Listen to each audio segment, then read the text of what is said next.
Hari ini kita sudah ada di minggu yang ke-10, Bapak Saudara sekalian, 11, minggu yang ke-11 dalam pembahasan tentang Credo Rasuli. Artinya ada minggu ini dan juga minggu depan ya, kita akan berakhir dengan tema Credo Rasuli. Dan hari ini kita akan sama-sama belajar tentang pengakuan iman percaya kita tentang pengampunan dosa. Mari sama-sama kita buka Alkitab kita di dalam Roma pasal 3. Roma pasal 3 ayatnya yang ke-10 mulai, kita akan baca sampai 18 dulu.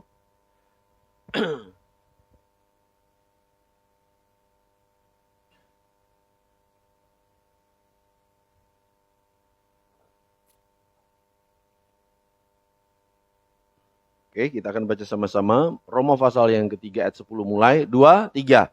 Seperti ada tertulis, tidak ada yang benar seorang pun tidak. Tidak ada seorang pun yang berakal budi, tidak ada seorang pun yang mencari Allah. Semua orang telah menyeleweng, mereka semua tidak berguna. Tidak ada yang berbuat baik, seorang pun tidak. Kerongkongan mereka seperti kubur yang ternganga. Lidah mereka merayu-rayu, bibir mereka mengandung bisa. Mulut mereka penuh dengan sumpah serapah. Kaki mereka cepat untuk menumpahkan darah. Keruntuhan dan kebinasaan mereka tinggalkan di jalan mereka.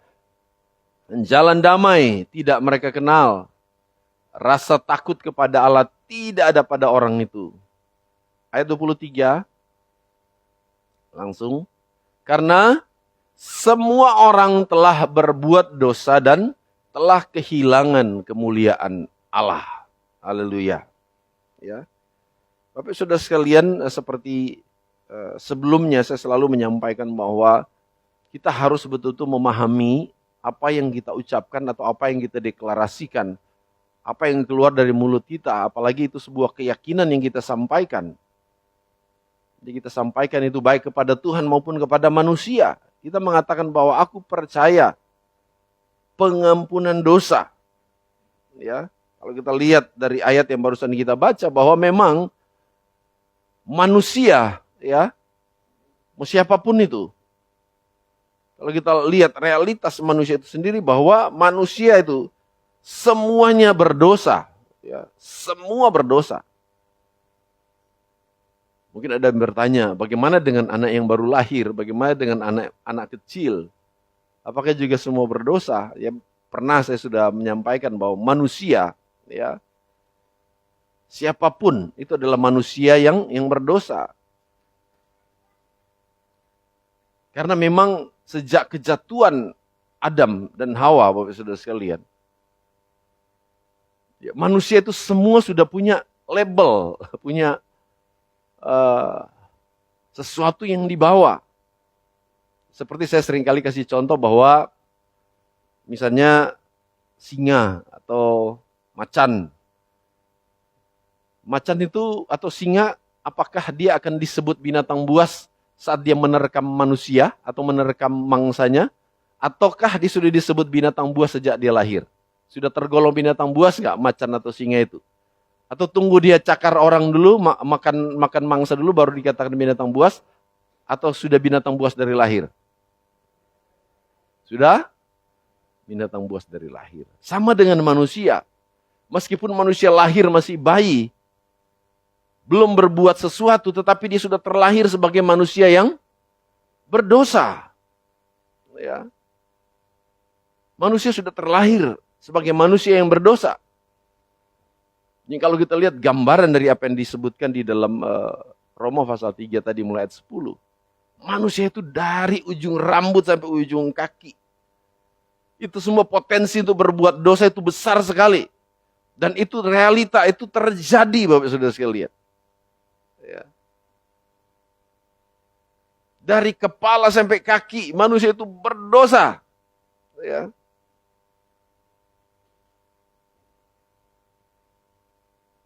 Walaupun kadang-kadang ya juga di pikiran, di hati ingin melakukan sesuatu yang benar, tapi ternyata kecenderungan manusia sejak jatuh di dalam dosa itu akan ada yang namanya pemberontakan, ada tipu daya, ada keserakahan, ada kesombongan. Dan banyak hal lagi dosa yang betul-betul menguasai manusia. Ya. Dan ini adalah sesuatu yang sangat serius Bapak Saudara sekalian. Ini sesuatu yang sangat vital, sangat inti di dalam kehidupan manusia. Yang harus diselesaikan karena kalau kita mau betul-betul mengikuti Tuhan dengan standarnya Tuhan, ini sesuatu yang sangat berat bagi manusia. Kalau kita lihat standar Allah adalah kudus, standar Allah ada sempurna. Maka kalau kita berbicara tentang dosa yang dikerjakan manusia dari dulu sampai hari ini, itu sesuatu yang sangat serius dan sangat berat dan tidak mungkin bisa diselesaikan dengan cara manusia. Tidak bisa diselesaikan dengan akal dan logika manusia. Sehingga ketika kita ngomong aku percaya pada Allah Bapa dan seterusnya aku percaya ada pengampunan dosa. Ini sesuatu yang perlu kita syukuri. Sesuatu yang perlu kita betul-betul responi dengan baik. Ya. Sekali lagi dikatakan bahwa di dalam Roma pasal 3:23 semua orang telah berbuat dosa. Jadi tidak ada satu manusia pun di dunia ini yang tidak berdosa. Mungkin ada yang bilang, bagaimana dengan orang-orang yang selama ini kita kenal baik? Bagaimana dengan orang-orang yang selama ini kita kenal rohani? Bagaimana dengan orang-orang yang kita kenal selama ini dengan sangat religius? Contoh misalnya mungkin, bagaimana dengan para pelayan-pelayan Tuhan? Bagaimana dengan para pendeta? Bagaimana dengan para tokoh-tokoh agama dan sebagainya? Apakah masih berdosa? Ya semua masih berdosa. Semua masih berdosa. Ya. Karena dosa itu bukan cuma sekedar tindakan Bapak Saudara sekalian. Sekali lagi, dosa itu bukan cuma sekedar tindakan ketika kita berbuat dosa kemudian ada dosa. Karena dosa itu apa? Berbicara juga masalah keadaan hati kita ini Bapak Saudara sekalian. Ya. Bagaimana keadaan hati, bagaimana keadaan pikiran kita. Ya. Luar biasa, ya. Gambaran dari Roma pasal 3 ayat 10 dan seterusnya dikatakan bahwa manusia ini dari mulut, dari lidah, ya, dari sikap dan perilaku semua menunjukkan bahwa kita ini manusia yang sungguh-sungguh menyakitkan hati Tuhan. Sungguh-sungguh melukai hati Tuhan yang kemudian itu disebut dengan dosa yang kita lakukan sebagai pelanggaran terhadap hukum Allah. Dan apa yang kita lakukan itu, apa yang kita kerjakan dalam kehidupan kita sebagai manusia, kita tidak bisa menyelesaikannya sendiri karena terlalu berat. Ya. Artinya semua manusia telah berdosa. Ayat ini juga akan menyadarkan kita bahwa jangan pernah kita merasa paling benar, lebih benar daripada orang lain. Sama-sama ngomong, jangan pernah merasa lebih benar dari orang lain. Apalagi sok suci. Ya. Nggak boleh ada orang yang merasa lebih benar daripada orang lain. Karena ternyata semua manusia telah berbuat dosa. Dan ayat ini juga harusnya menyadarkan kita bahwa kita ini adalah manusia yang butuh pengampunan. Sama-sama dengan iman mengatakan, saya manusia yang butuh pengampunan. Jadi ketika kita berseru atau ketika kita menyampaikan, aku percaya pengampunan dosa. Kita sedang menyatakan Tuhan, saya ini manusia yang butuh pengampunan. Ya. Saya adalah manusia yang butuh pengampunan. Kenapa? Karena tadi barusan kita bahas bahwa ternyata manusia itu dari ujung kepala sampai ujung kaki, kecenderungan berbuat dosa itu besar sekali. Ya. Nah, Bapak Ibu Saudara sekalian, sungguh kita harus syukuri kenapa? Karena ternyata bukan dari kita manusia yang berdosa, ya, yang menginisiasi yang namanya pengampunan. Bukan dari kita manusia yang berdosa yang punya inisiatif untuk melepaskan pengampunan. Atau sekedar meminta pengampunan. Tapi ternyata kita bersyukur kita punya Tuhan yang punya inisiatif untuk melepaskan yang namanya pengampunan. Tuhan, Dia yang menginisiasi pengampunan. Dia yang berinisiatif untuk mengampuni manusia. Kenapa? Karena kalau kita lihat, kalau kita baca firman Tuhan, Bapak Saudara sekalian, ya, di dalam Efesus pasal 2, 8 dan 9, itu memang berbicara tentang keselamatan. Tetapi itu juga tidak lepas dari yang namanya pengampunan. Bahwa pengampunan itu bukan karena usaha manusia. Bapak Saudara sekalian, kalimat ini jangan dianggap jangan asal ditangkap, ya. Artinya begini, pengampunan walaupun bukan hasil usaha manusia, tapi bukan berarti manusia itu tidak ada andil sama sekali atau tidak perlu melakukan apapun terhadap pengampunan. Ada nanti, kita akan lihat di belakang. Ya. Pengampunan bukan hasil usaha manusia, tetapi pengampunan itu adalah inisiatifnya Tuhan. Ya. Melalui apa? Melalui pengorbanan anaknya sendiri. Pengampunan yang kita terima hari ini adalah inisiatif dari Tuhan melalui apa? Pengorbanan, melalui kesetiaan dari Tuhan Yesus sendiri. Ya. Coba kita lihat di dalam Roma pasal 3, 24 dan 25.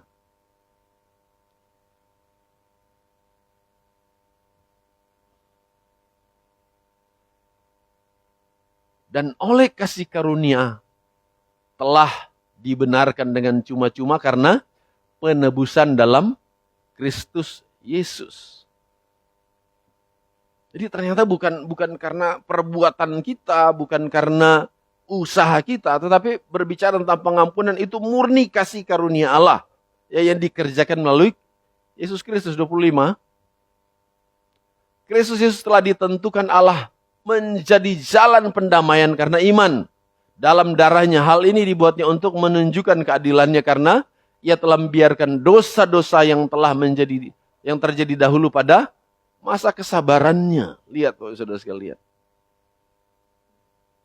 Jadi ini semua adalah inisiatifnya Tuhan. Jadi usaha manusia, ya, tidak akan mampu. Usaha manusia tidak akan berdaya ketika melihat betapa besarnya dosa itu. Dosa itu tidak bisa diselesaikan. Ya.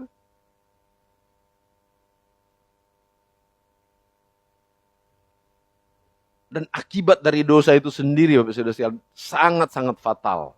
Ya. Yesaya pasal 59, ayat 1-2 dikatakan bahwa, ayat 2 dan 3 dikatakan bahwa dosa ini yang mengakibatkan apa? Manusia itu terpisah dari Allah. Dosa yang dilakukan manusia itu membuat manusia itu terpisah dari Allah. Bergeser dari tujuan Tuhan. Bahkan lebih fatal lagi di dalam Roma pasal 6 ayat 23 katakan apa? Upah dosa ialah maut. Jadi akibat dosa itu sendiri sangat-sangat fatal, Bapak Saudara sekalian. Akibat dosa itu akan membuat manusia itu mengalami yang namanya maut. Apa artinya maut? Maut itu berbicara tentang kematian kekal. Ini kalau bahasa sederhananya, maut itu adalah kita mati secara jasmani dan rohani, kemudian mengalami yang namanya siksaan di dalam api neraka. Itu maut. Upah dosa adalah maut. Ya. Ya, kembali Bapak Saudara sekalian, walaupun memang manusia yang berdosa ini, walaupun manusia tidak, usaha manusia gagal untuk mengalami yang namanya pengampunan, tapi bukan berarti terus kemudian kita tidak melakukan sesuatu apapun. Tetapi kalau berbicara tentang pengampunan, manusia juga harus ada respon. Sama-sama katakan, manusia harus punya respon.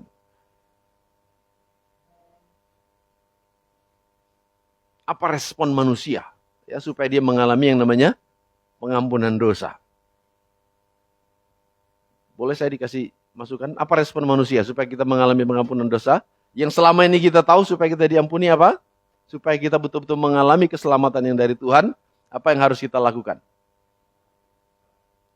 Ya mengaku dosa, ya betul mengaku dosa. Terus kemudian apa lagi? Yang paling utama adalah percaya kepada Tuhan Yesus. Dan teman-teman bilang apa? Walaupun manusia begitu besar dosanya, tapi lebih besar kasih Allah. Makanya Yohanes pasal 3:16 katakan, karena begitu besar kasih Allah akan dunia ini sehingga ia mengaruniakan anaknya yang tunggal supaya setiap apa? Orang yang percaya kepadanya tidak binasa.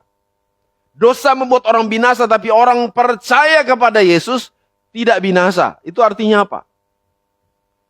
Bukan cuma sekedar kita ngomong percaya, tapi ada respon. Ya, ada kesadaran kita akan dosa itu. Apa yang harus kita lakukan? Kita percaya kepada Yesus sungguh-sungguh, dan kemudian di dalamnya ada yang namanya tadi Pak Matal bilang, ada pengakuan dosa. Respon kita terhadap dosa adalah mengaku. Ya. Di dalam 1 Yohanes pasal 1 ayat 9 coba kita lihat.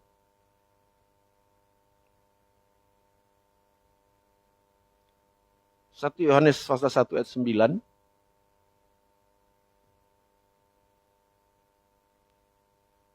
Baca sama-sama 2, 3. Jika kita mengaku dosa kita, maka ia adalah setia dan adil sehingga ia akan mengampuni segala dosa kita dan menyucikan kita dari segala kejahatan kita. Jadi respon kita tentang dosa adalah kita mengakui dosa itu. Tapi bukan cuma sekedar mengaku kita berdosa, ada lanjutannya. Apa? Lanjutannya apa? Mengaku terus kemudian bertobat, Bapak Saudara sekalian. Sama-sama katakan bertobat. Apa artinya bertobat?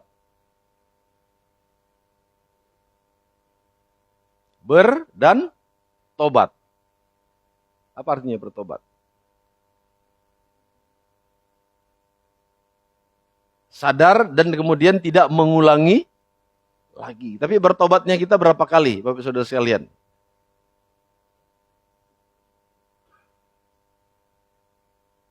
Bertobatnya kita berapa kali? Setiap hari dan setiap saat kita perlu bertobat. Jadi percaya Yesus, bagaimana kita akan menerima pengampunan itu? Pertama, percaya kepada Tuhan Yesus, kemudian apa?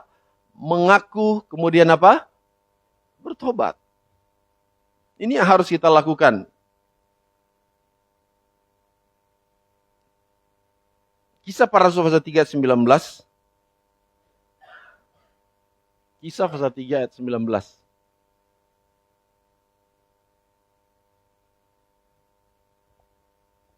Kisah para Rasul pasal 3 ayat 19. Baca sama-sama, 2, 3. Karena itu, sadarlah dan bertobatlah supaya dosamu dihapuskan. Jadi ada langkah, ada proses bagaimana pengampunan itu terjadi, Bapak Saudara sekalian. Jadi walaupun memang pengampunan itu murah, pengampunan itu gratis, tapi ada langkah juga yang sebagai respon kita. Contoh misalnya, saya kasih Stefanus hadiah. Stefanus ini hadiah. Saat saya ngomong ini saya kasih hadiah, kira-kira sudah jadi punya dia belum? Bagaimana caranya supaya ini betul-betul menjadi hadiah buat Stefanus? Bagaimana caranya? Hadiahnya diambil, setelah diambil dipegang, baru kemudian betul-betul itu menjadi miliknya. Jadi bagaimana respon kita terhadap pengampunan? Tadi percaya kepada Yesus, mengaku dosa, terus kemudian apa?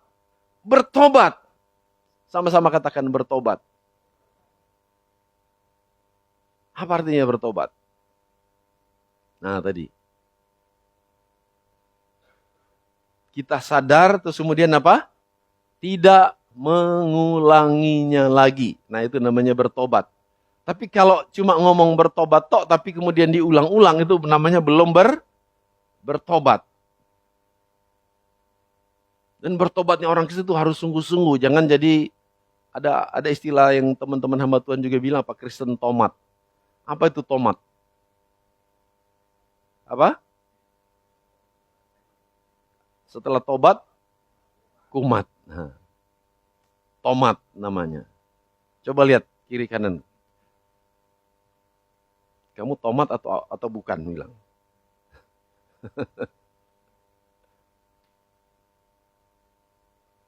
Jadi perlu ada langkah-langkah, saudara. Bukan cuma sekedar kita mengatakan, oh saya sudah diampuni. Ada proses yang harus betul-betul akan membuktikan bahwa kita tuh betul-betul orang yang diampuni. Karena memang Tuhan murni mau mengampuni manusia. Karena Tuhan tahu kemampuan manusia. Ya.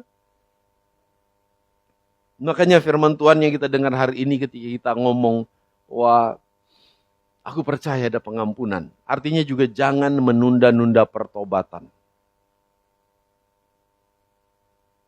Sama-sama bilang, saya mau bertobat. Kapan? Jangan ditunda. Kalau ada sesuatu yang salah, ada sesuatu yang tidak benar, ya, ada sesuatu yang kita anggap ini tidak baik, yang tidak perlu diteruskan, jangan diteruskan. Walaupun kita percaya ada pengampunan dosa, tapi ketika kita terus melakukan dosa, ini akan berdampak tidak baik dalam kehidupan kita secara rohani.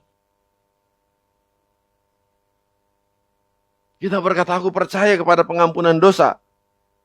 Tetapi kita menunda-nunda pertobatan. Hati-hati Bapak Saudara sekalian. Ya. Kita baru ingat peristiwa barusan terjadi di gereja kita, ya. Mengucap syukur Bapak Saudara sekalian. Karena ternyata lewat khotbah, lewat firman Tuhan, masih ada kesadaran orang untuk bertobat. Ya, jadi kesaksian kita semua saat kita layani Pak Simanjuntak di terakhir-terakhir, ya.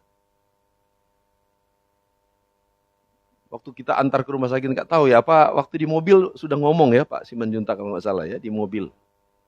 Walaupun memang kata-katanya agak susah diucapkan, saya sama Pak Vino nganter di rumah sakit. Kondisi seperti itu, tergeletak lemah, tapi dia masih bilang, saya bersyukur buat firman Tuhan tadi. Nah, bersyukur. Firman Tuhan tadi itu buat saya, dan saya ada kesempatan untuk bertobat. Wow, Bapak Saudara sekalian. Ya. Dan hal itu diulang-ulang. Waktu saya sama Pak Vino antar, kemudian sudah di rumah sakit Siti Khotijah, masih juga ngomong seperti itu. Dengan saya, dengan Pak Tris, masih ngomong. Dia bilang peristiwa yang dia alami itu supaya dia bertobat dan ada kesempatan untuk bertobat. Dia minta ampun sama Tuhan. Dan akhirnya puji Tuhan. Saat di dalam kondisi seperti itu kemudian Tuhan panggil Pak Simanjuntak. Jadi bersyukur Bapak Saudara sekalian. Kalau Tuhan kasih kita kesempatan untuk bertobat, jangan ditunda-tunda. Amin. Jangan menunda-nunda pertobatan.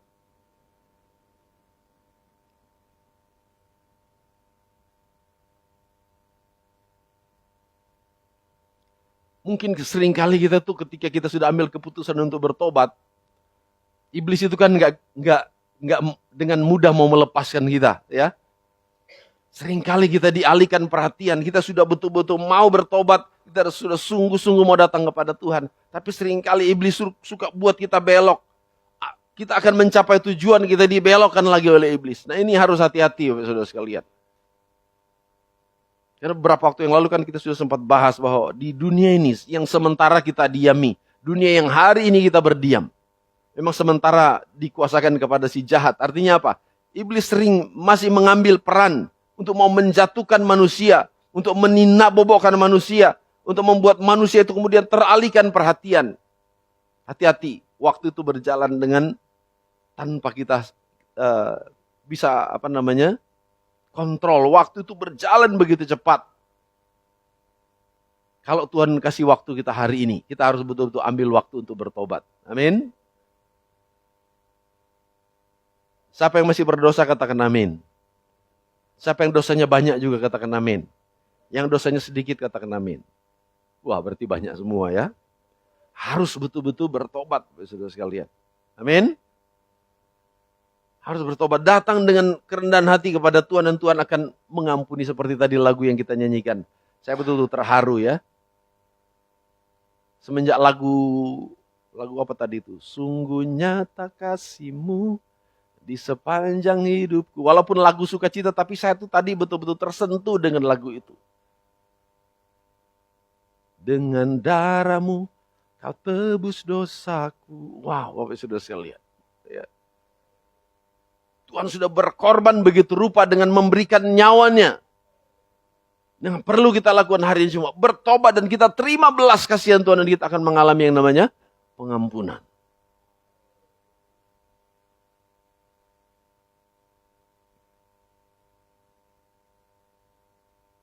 Jadi bagaimana kita meraih yang namanya pengampunan itu, percaya kepada Yesus sungguh-sungguh, menyadari kesalahan, mengaku dosa, kemudian kita bertobat. Setelah kita bertobat, saya percaya kita pasti diampuni oleh Tuhan. Katakan, saya pasti diampuni. Nah, setelah kita diampuni, ada juga hal yang harus kita lakukan, Bapak Saudara sekalian. Sampai di sini yang sudah merasa diampuni oleh Tuhan. Katakan amin. Nah, sekarang masalahnya kita juga harus punya tanggung jawab setelah kita diampuni, apa yang harus kita lakukan? Kenapa? Karena kita masih hidup di dunia dan kita bersosialisasi. Kita masih berjumpa dengan orang. Apa yang harus kita lakukan? Kalau kita sadar bahwa Tuhan sudah mengampuni saya. Alkitab katakan. Dan kita seringkali berdoa itu. Bapak ampunilah kami seperti kami mengampuni orang yang bersalah kepada kami. Ya. Nah, ini tanggung jawab kita, Bapak Saudara sekalian. Buktikan bahwa kita betul-betul sudah mengalami kasih Tuhan. Dengan cara apa? Kita juga mau mengampuni orang lain. Ya, sama-sama katakan mengampuni orang lain. Baca Matius pasal 6 ayat 14 sampai 15.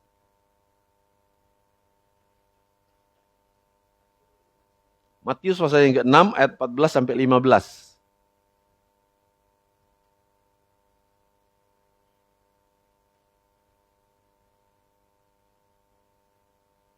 Ya. Baca sama-sama 2, 3. Karena jikalau kamu mengampuni kesalahan orang, apa? Bapamu yang di surga akan mengampuni kamu juga. Terus, tetapi jikalau kamu tidak mengampuni orang, Bapamu juga tidak akan mengampuni kesalahanmu.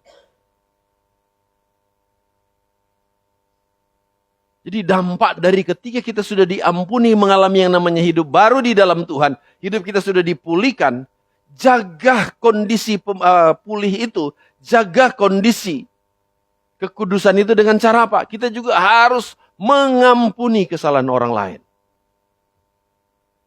Ini tema yang seringkali dibahas di gereja-gereja. Kenapa ini harus terus dibahas? Karena memang ini adalah sesuatu yang harus diperjuangkan setiap hari. Pengampunan itu harus kita upayakan setiap hari. Kenapa? Karena bisa jadi setiap hari mungkin ada banyak orang yang melakukan kesalahan terhadap kita. Ada banyak orang yang akan nanti menyakiti hati kita. Seperti juga hal yang sama kita lakukan untuk Tuhan. Walaupun kita sudah sadar kasih Tuhan besar, kita masih seringkali melakukan kesalahan di hadapan Tuhan. Berapa banyak kesalahan yang kita lakukan di hadapan Tuhan, tapi Tuhan terus mengampuni. Demikian juga mungkin orang-orang yang ada di sekitar kita, entah ke orang-orang yang mungkin kita kenal, orang yang kita kasih, orang yang kita sayangi, mereka juga berpotensi untuk melakukan kesalahan, menyakiti kita, melukai kita. Hal yang harus kita lakukan adalah apa? Saat kita menyadari bahwa kasih Tuhan itu betul-betul menjamah hidup kita, ada dalam hidup kita, kita juga harus belajar mengampuni. Saya mau tanya Bapak Saudara sekalian, mengampuni berat atau ringan? Susah atau gampang mengampuni? Siapa yang susah katakan amin. Susah ya mengampuni. Serius Bapak Saudara sekalian, ini mengampuni adalah sesuatu yang sangat berat untuk dilakukan. Sama-sama kita mengaku, mengampuni itu berat. Tapi kalau kita baca ini, kira-kira bagaimana hati kita, saudara sekalian? Ayo baca sekali lagi ayat 14 dan 15. Baca sama-sama, 2, 3. Karena jikalau kamu mengampuni kesalahan orang, Bapamu yang di surga akan mengampuni kamu juga. Terus, tetapi jikalau kamu tidak mengampuni orang, Bapamu juga tidak akan mengampuni kamu. Berkali-kali Bapak Saudara saya tidak bosan menyampaikan. Kalau orang Indonesia itu punya semboyan apa? NKRI harga. Sama-sama bilang NKRI harga. Orang Kristen mengampuni harga. Ayo bilang sama-sama saya. 2, 3. Orang Kristen mengampuni harga. Harga mati artinya apa? Tidak bisa harus. Mau atau tidak mau, suka atau tidak suka, mampu atau tidak mampu, harus mengampuni. Salaman kiri kanan, harus mengampuni.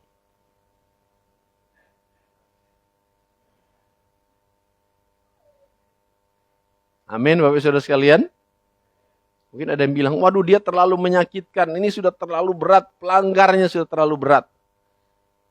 Tapi Tuhan bilang, jika kamu tidak mengampuni, kamu tidak diampuni. Ya.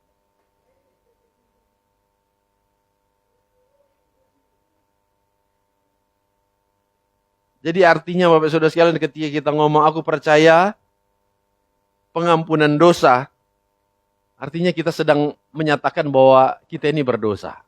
Ya.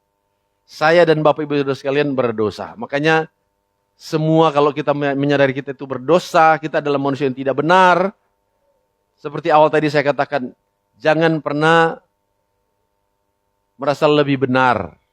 Atau kita seringkali menghakimi orang ada di sekitar kita. Oh saya lebih benar dari dia. Oh saya lebih kudus dari dia. Saya lebih suci dari dia. Kita semua sama.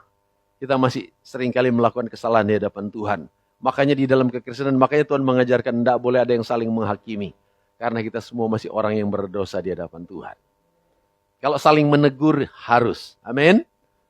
Tapi kalau saling menghakimi jangan. Karena kita masih semua sama di hadapan Tuhan. Kita masih berdosa. Jadi ketika kita ngomong aku percaya pengampunan dosa. Itu akan mengakibatkan kesadaran buat kita bahwa saya adalah manusia yang berdosa dan tidak merasa diri paling benar daripada orang lain. Yang kedua ketika kita ngomong saya percaya pada pengampunan dosa. Kita juga percaya bahwa Tuhan yang kita sembah adalah Tuhan yang pasti akan mengampuni dosa kita. Ya. Karena firman Tuhan katakan, di mana yang kemarin kita bahas, bahwa kasih setia Tuhan itu kekal sampai selama-lamanya. Tak berkesudahan kasih setia Tuhan. Tuhan akan terus mengampuni kita. Bahkan Alkitab mengajarkan di dalam, kalau nggak salah, Matius pasal 18 ya, ayat 20 kalau nggak salah. Boleh kita lihat di situ.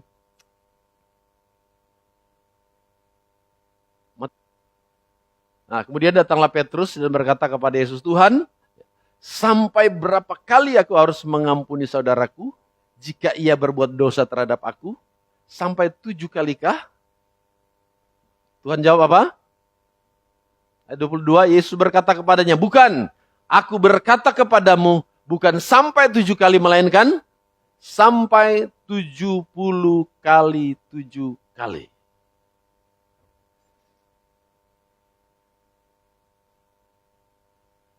Kenapa Tuhan ngomong seperti itu? Karena keadaan manusia, kalau kita lihat di ayat selanjutnya di pasal ini, 23 dan seterusnya, ternyata ada sebuah perumpamaan yang Yesus sampaikan. Ada seorang raja, ya, ada seorang raja yang memberikan pengampunan kepada orang yang punya utang yang utangnya itu sudah tidak mampu dibayar. Jadi ada orang yang punya utang yang tidak mampu dia bayar, terus kemudian dia datang kepada raja, Raja ampuni saya, bebaskan saya dari utang. Singkat cerita di dalam kisah itu, akhirnya sang raja itu mengampuni orang itu. Utangmu bebas, lunas utangmu. Tetapi masalahnya orang yang diberikan pengampunan bebas utang itu, ternyata dia juga memberi utang kepada orang lain. Dan orang lain yang berutang kepada dia tidak memberi pengampunan sama sekali. Malah orang yang berutang kepada dia hukum. Sehingga itu akhirnya membuat murka. Ayo kita baca saja deh, ya. Kita sekedar baca 23 supaya Bapak sudah sekalian lebih paham.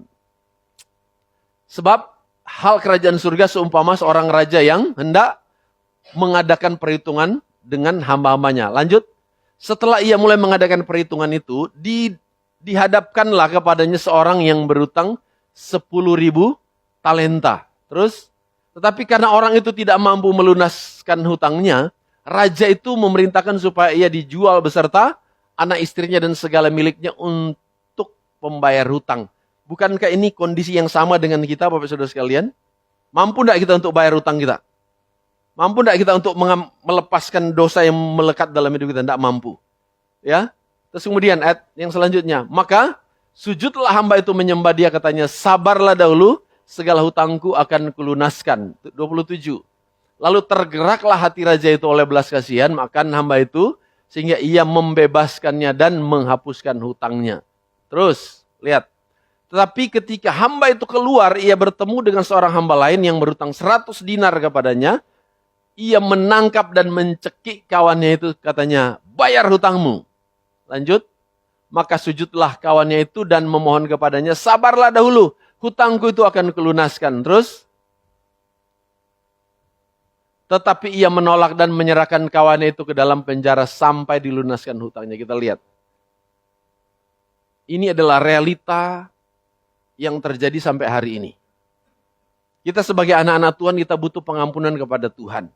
Dan Tuhan mengabulkannya. Kita diampuni. Tapi masalahnya kita yang diampuni oleh Tuhan tidak melakukan hal yang sama kepada orang-orang yang bersalah kepada kita. Kita seringkali susah untuk melepaskan pengampunan. Makanya Tuhan katakan, berapa kali, seperti pertanyaan Petrus, Tuhan berapa kalikah kami harus mengampuni? Tuhan bilang, bukan 7 kali saja, tapi 7 kali 70 kali. Ya.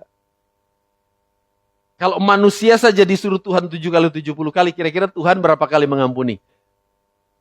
Tuhan seterusnya akan mengampuni hidup kita. Ya. Pengampunan Tuhan itu tidak terbatas. Oleh sebab itu Bapak Saudara sekalian, dalam hidup kekristenan harusnya nggak ada orang yang putus asa. Yang merasa bahwa Tuhan saya sudah terlalu bersalah. Saya ini sudah terlalu najis di hadapan Tuhan. Bahkan Alkitab katakan, meskipun dosamu merah seperti kirmisi sekalipun, akan diputihkan seperti salju. Jadi bagi Tuhan, tidak ada dosa yang terlalu besar. Dosa itu bisa diampuni oleh Tuhan. Amin. Jadi nggak akan ada orang Kristen yang harusnya putus asa. Kalau kita berdosa ya kembali kepada Tuhan, Tuhan akan ampuni kita.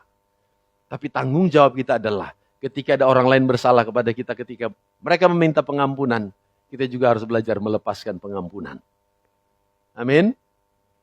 Karena dengan kita melepaskan pengampunan, itu bukti bahwa kasih Tuhan itu memenuhi hidup kita. Kalau kita bisa mengampuni itu semua karena kasih Tuhan yang ada dalam hidup kita.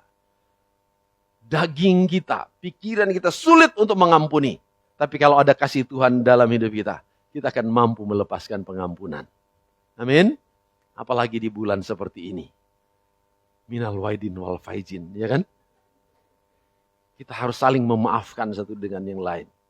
Kok bisa pas ya, pas hari ini bahas tentang pengampunan? Saling bermaaf-maafan, ya. Amin, Bapak Saudara sekalian. Di saat kita berkata, aku percaya, ya, aku percaya pengampunan dosa. Kita menyimpulkan bahwa kita mengakui bahwa hidup kita berdosa. Yang kedua, saat kita mengatakan, aku percaya pengampunan, kita juga percaya bahwa Tuhan pasti akan mengampuni. Ya, ketika kita berkata bahwa aku percaya pengampunan, bahwa kita juga meyakini bahwa kita hidup di dalam anugerah Tuhan. Amin. Biarlah firman Tuhan ini jadi berkat buat kita semua. Ini kita akan menjadi anak-anak Tuhan yang sungguh-sungguh akan mengalami kasih karunia Tuhan. Karena apa? Karena kita belajar untuk mempraktekkan setiap firman yang Tuhan perintahkan untuk kita kerjakan. Mari kita nyanyikan pujian yang tadi, baru kemudian kita akan berdoa.